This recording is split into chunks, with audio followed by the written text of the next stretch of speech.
Նախ բանակցությունների ժամանակ դեր աշխատակիցների վստահությունն ա եղել արտգործնախարարությունում, որ սահմանադրության հարց ադրբեջանցիները դրել են, մեր կողմից էլ եղել է, ձեր սահմանադրությունում էլ կա ուղղակի հղում եւ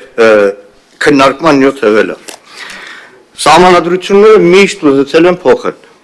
Հայաստանի 35 տարվա մեջ մի մասին դուրն եկել է, մի մասին դուրը չի եկել։ Միշտ է սահմանադրական փոփոխություններ եղել է։ Այդ թվում 18 թվականին։ Բայց 18 թվականին գործընկերուս կրկնելով որևէ մեկի մտքով Նիկոլ Փաշինյանից սկսած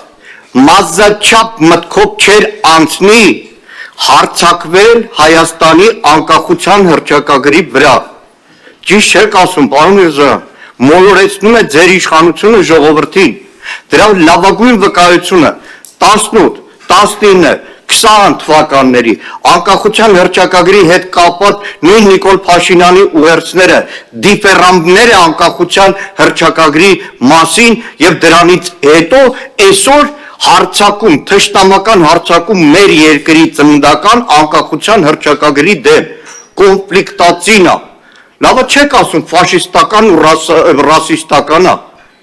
որովհետեւ կրկնելով Քրիստինե Վարդանյանին, որովհետև այդ ամբողջ ձևակերպումը հարցակումը անկախության հռչակագրի վրա ունի պատվիրատու, ունի պահանջատեր, որի անունն է Ադրբեջան եւ Ադրբեջանի նախագահ։ Եվ իրենք անթաքույց այդ մասին խոսում են։ Անթաքույց այդ մասին խոսում են։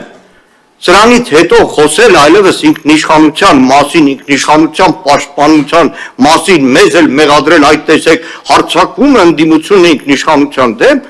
առնվազն կոռեկտ չի, կեղծ է, սուտ է եւ հասարակությանը մոլորեցնող։